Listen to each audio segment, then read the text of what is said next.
Why supply-demand trading? Supply demand trading, the advantage that I found was able to time the reversals.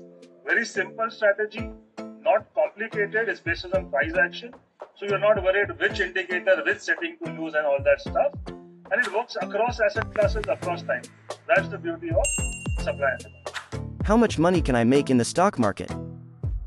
It also depends upon what kind of trading will you be doing. Are you going to use leverage or you're not going to use it? So if you're doing only cash trading, I would say conservatively 3 to 4% a month can be made, which annually would be about 45-50%. If you take leverage, this slightly goes up. But if anyone is expecting that you want to make 100% return in a month, not possible.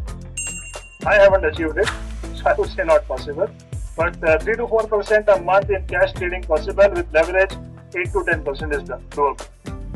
Why should I put stop losses? I'm not saying this strategy stop loss will not be hit. Stop loss यहाँ पे भी hit होगा.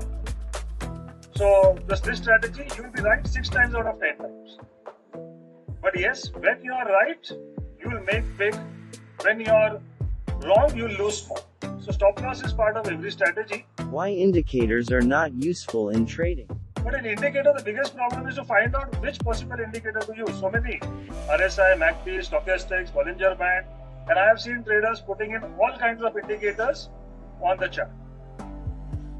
So do not do that. If you are using an indicator, master one. Do not try to use all possible indicators.